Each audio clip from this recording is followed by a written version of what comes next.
ഇന്ന് നമുക്കൊരു മുളകച്ചാർ ഉണ്ടാക്കിയാലോ. അച്ചാറൊക്കെ ഇഷ്ടപ്പെടുന്നവർക്ക് തീർച്ചയായിട്ടും ട്രൈ ചെയ്ത് നോക്കാൻ പറ്റുന്ന അധികം ഇൻഗ്രീഡിയൻസ് ഒന്നും ഇല്ലാത്ത കിടിലൻ ടേസ്റ്റുള്ള അച്ചാറാണിത്. അപ്പോൾ വീഡിയോ സ്കിപ്പ് ചെയ്യാതെ മൊത്തത്തിൽ കണ്ടു നോക്കണേ. വീഡിയോയിലേക്ക് കടക്കുന്നതിന് മുമ്പ് ലൈക്ക് ചെയ്യാനും മറക്കരുത് കേട്ടോ.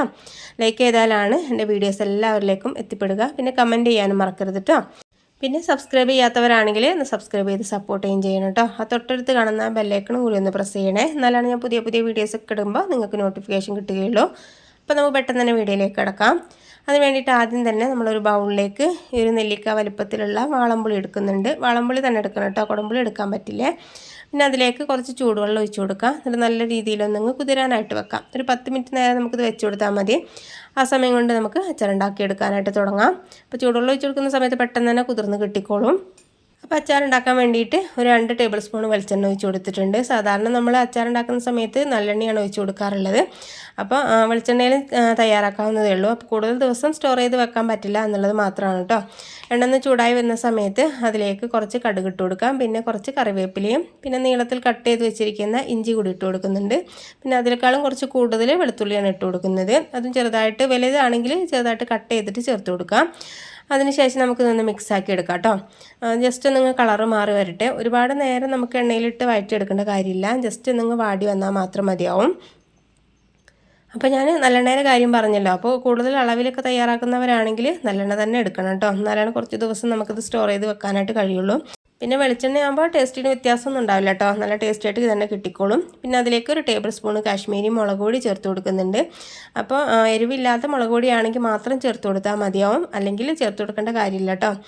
അപ്പോൾ എരിവുള്ള മുളക് പൊടിയാണെങ്കിൽ നമുക്ക് കറക്റ്റായിട്ട് സെറ്റായിട്ട് കിട്ടില്ല. നമ്മൾ മുളകിൻ്റെ അച്ചാറാണല്ലോ തയ്യാറാക്കുന്നത്, അതുകൊണ്ടാണ്. അപ്പോൾ അതൊന്ന് പ്രത്യേകം ശ്രദ്ധിക്കണം. പിന്നെ ആവശ്യത്തിനുള്ള മഞ്ഞൾപ്പൊടി ഇട്ട് കൊടുത്തിട്ട് ഒരു ലോ ഫ്ലെയിമിൽ വെച്ചിട്ട് ഇതുപോലെ അങ്ങ് മിക്സാക്കി എടുക്കാം. ഫ്ലെയിം നമ്മൾ ഒട്ടും തന്നെ കൂട്ടി വെക്കരുത് കേട്ടോ. അപ്പോൾ ഒരുപാട് ചൂടായിട്ടുള്ളതാണ് എങ്കിൽ ഒന്ന് ഫ്ലെയിം ഓഫ് ചെയ്തിട്ട് മുളക് പൊടിയൊക്കെ ഇട്ട് കൊടുത്താൽ മതി കേട്ടോ. എന്നിട്ട് നല്ല രീതിയിലൊന്ന് മിക്സാക്കി എടുത്താൽ മതി. മുളക് പൊടീൻ്റെ ഒക്കെ ഒരു പച്ചമണക്ക് മാറുന്ന വരെ ഇതുപോലെ അങ്ങ് ഇളക്കി കൊടുക്കാം. അപ്പോൾ നല്ല രീതിയിൽ സെറ്റായിട്ട് കിട്ടിയിട്ടുണ്ട്. ഇനി അതിലേക്ക് നമ്മൾ പിഴിഞ്ഞ് വെച്ചിരിക്കുന്ന വാളംപുളീൻ്റെ പൾപ്പുണ്ടല്ലോ, ജ്യൂസ് അതിലേക്ക് ഒഴിച്ച് കൊടുക്കുന്നുണ്ട്. മൊത്തത്തിലായിട്ട് ഒഴിച്ച് കൊടുക്കുന്നുണ്ട് കേട്ടോ. ഒഴിച്ച് കൊടുത്തതിന് ശേഷം ഒന്ന് മിക്സ് ചെയ്ത് കൊടുക്കുക. എന്നിട്ട് ഇതിലുള്ള വെള്ളമൊക്കെ ഒന്ന് വറ്റി കിട്ടണം കേട്ടോ. നമ്മൾ വെള്ളം ഒഴിച്ച് കൊടുത്തിട്ടാണല്ലോ ഈ ഒരു വാളംപുളി നമ്മൾ പിഴിഞ്ഞെടുത്തിട്ടുള്ളത്. അപ്പോൾ ആ വെള്ളമൊക്കെ ഒന്ന് വറ്റി കിട്ടണം. ഇപ്പോൾ 2 മിനിറ്റ് മീഡിയം ഫ്ലെയിമിൽ വെക്കുന്ന സമയത്ത് സെറ്റായിട്ട് കിട്ടിക്കോളും. വെള്ളമൊക്കെ വറ്റിയിട്ട് കറക്റ്റായിട്ട് കിട്ടിയിട്ടുണ്ട്. ഇനി ഞാനതിലേക്ക് കഴുകി വൃത്തിയാക്കി വെച്ചിരിക്കുന്ന വെള്ളക്കാന്താരി ഇട്ട് കൊടുക്കുന്നുണ്ട്. വെള്ളക്കാന്താരിക്ക് പകരം നോർമൽ കാന്താരി ഉണ്ടല്ലോ, അത് വേണമെങ്കിലും, അല്ലെങ്കിൽ പച്ചമുളകാണെങ്കിലും ചേർത്ത് കൊടുക്കാം. പച്ചമുളകാണെങ്കിൽ നമ്മൾ സെൻറ്റർ ഭാഗം ഒന്ന് കട്ട് ചെയ്തിട്ട് ചേർത്ത് കൊടുക്കുന്നതായിരിക്കും നല്ലത്. അപ്പോൾ നല്ല രീതിയിൽ സെറ്റായിട്ട് കിട്ടിക്കോളും. അതിന് ശേഷം ഇതിലേക്ക് ഇട്ട് കൊടുക്കുന്നുണ്ട്. അപ്പോൾ ഇതിൻ്റെ ഞെട്ടൊക്കെ കളഞ്ഞിട്ട് ഇട്ട് കൊടുക്കുകയാണെങ്കിൽ നല്ല രീതിയിൽ മസാലയൊക്കെ ഇതിൻ്റെ ഉള്ളിലേക്ക് പിടിച്ച് കിട്ടിക്കോളും കേട്ടോ. 2 ദിവസത്തിനുള്ളിൽ തന്നെ നമുക്ക് സെറ്റായിട്ട് കിട്ടിക്കോളും.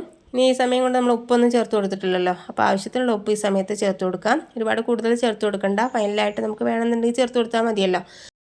ഉപ്പ് ചേർത്ത് കൊടുത്തിട്ട് നല്ല രീതിയിലൊന്ന് മിക്സാക്കി എടുക്കാം. ഒരു 2 മിനിറ്റ് ലോ ഫ്ലെയിമിൽ വെച്ചിട്ട് നമുക്കിതുപോലെ അങ്ങ് സെറ്റാക്കി വെച്ചാൽ മതി കേട്ടോ. അപ്പോൾ നല്ല രീതിയിലൊന്നങ്ങ് ജസ്റ്റ് ഒന്നങ്ങ് വാടി വന്നോളും നമ്മളെ മുളകൊക്കെ. അപ്പോൾ ഒരുപാട് നേരം കുക്ക് ചെയ്തെടുക്കേണ്ട കാര്യമൊന്നുമില്ല. 2 മിനിറ്റ് മാത്രം ഒന്ന് ലോ ഫ്ലെയിമിൽ വെച്ചാൽ മതിയാവും.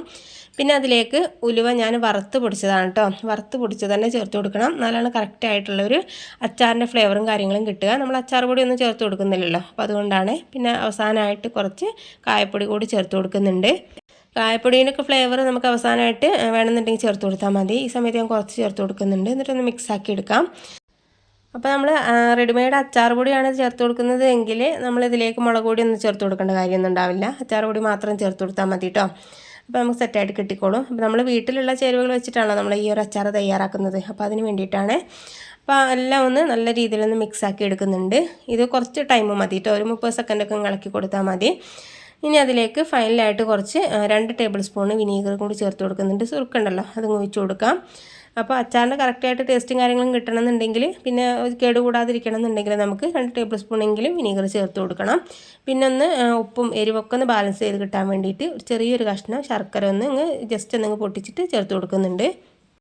അതിനുശേഷം നല്ല രീതിയിലൊന്ന് മിക്സാക്കി എടുക്കാം കേട്ടോ. ശർക്കരയൊക്കെ പെട്ടെന്ന് തന്നെ മെൽറ്റായി കിട്ടിക്കോളും. ഒന്ന് മിക്സാക്കി എടുക്കുന്നുണ്ട്. ഒരു 10-15 സെക്കൻഡ് അങ്ങ് ഇളക്കി കൊടുക്കുക. നമ്മൾ വിനീഗർ ഒന്ന് ചൂടായി കിട്ടിയാൽ മാത്രം മതി കേട്ടോ. ഒരുപാട് നേരം തിളച്ച് വരേണ്ട കാര്യമൊന്നുമില്ല. ജസ്റ്റ് ഒന്നങ്ങ് സുറുക്ക ചൂടാക്കി എടുത്താൽ മതി. അപ്പോൾ നമുക്ക് ഇനി ആവശ്യത്തിലുള്ള ഉപ്പ് കൂടി ചേർത്ത് കൊടുക്കുന്നുണ്ട് കേട്ടോ. അപ്പോൾ ഞാൻ ആദ്യം ചേർത്ത ഉപ്പ് പാകം ഉണ്ടായിരുന്നില്ല. അപ്പോൾ അതുകൊണ്ടാണ് കുറച്ചുകൂടി ഉപ്പ് ചേർത്ത് കൊടുത്തിട്ട് ഒന്ന് മിക്സാക്കി എടുക്കുന്നുണ്ട്. അപ്പോൾ ഇത്രയേ ഉള്ളൂ കേട്ടോ. അച്ചാർ ഉണ്ടാക്കിയെടുക്കാനായിട്ട് നല്ല ഈസി ആയിട്ട് തയ്യാറാക്കാനായിട്ട് കഴിയുകയും ചെയ്യും. പിന്നെ നമ്മൾ 2 ദിവസത്തിന് ശേഷം മാത്രം എടുക്കുന്ന ആയിരിക്കും നല്ലത്. അപ്പോഴാണ് നമ്മൾ അച്ചാർ കറക്റ്റായിട്ട് നല്ല ടേസ്റ്റി ആയിട്ട് കിട്ടുന്നത്. ഉപ്പും എരിവും ഒക്കെ ബാലൻസ് ആയിട്ട് കിട്ടിക്കോളും. അപ്പോൾ ഉണ്ടാക്കിയെടുക്കുന്ന സമയത്ത് തന്നെ നമുക്ക് സെറ്റായിട്ട് കിട്ടില്ലല്ലോ. അപ്പോൾ ഈ ഒരു ഗ്രേവി വെച്ചിട്ട് തന്നെ നമുക്ക് ചോറ് തിന്നാനായിട്ട് കഴിയുകയും ചെയ്യും. നല്ല ടേസ്റ്റി ആയിട്ടുള്ളൊരു റെസിപ്പി തന്നെയാണിത്. അപ്പോൾ ഇത് നല്ല രീതിയിലൊന്ന് ചൂടാറിയതിന് ശേഷം എയർ ടൈറ്റ് ആയിട്ടുള്ളൊരു ബോട്ടിലേക്ക് മാറ്റി കൊടുക്കുക. പിന്നെ ആവശ്യാനുസരണം നമുക്ക് എടുത്താൽ മതിയല്ലോ. എടുക്കുന്ന സമയത്ത് എടുക്കുന്ന സ്പൂണിൽ ഒട്ടും തന്നെ വെള്ളമൊന്നും ഉണ്ടാവരുത് കേട്ടോ. അങ്ങനെയാണെങ്കിൽ നമുക്ക് 2 ആഴ്ചയെങ്കിലും പുറത്ത് വെച്ചിട്ട് സ്റ്റോർ ചെയ്യാവുന്നതേ ഉള്ളൂ. അപ്പോൾ ഫ്രീസറിലോ ഫ്രിഡ്ജിലോ വെക്കണമെന്നൊന്നുമില്ല കേട്ടോ. അപ്പോൾ നമുക്ക് ഇത്രയേ ഉള്ളൂ. കിടിലൻ ടേസ്റ്റുള്ളൊരു അച്ചാർ തയ്യാറാക്കി എടുക്കാനായിട്ട് കഴിയും. അപ്പോൾ വീഡിയോ നിങ്ങൾക്ക് ഇഷ്ടപ്പെട്ടിട്ടുണ്ടെന്നുണ്ടെങ്കിൽ ലൈക്ക് ചെയ്യാനും ഫാമിലി ഫ്രണ്ട്സിനൊക്കെ ഒന്ന് ഷെയർ ചെയ്യാനും മറക്കരുതേ. അപ്പോൾ നമുക്കിനി പുതിയൊരു വീഡിയോയുമായിട്ട് വീണ്ടും കാണാം. Okay, thank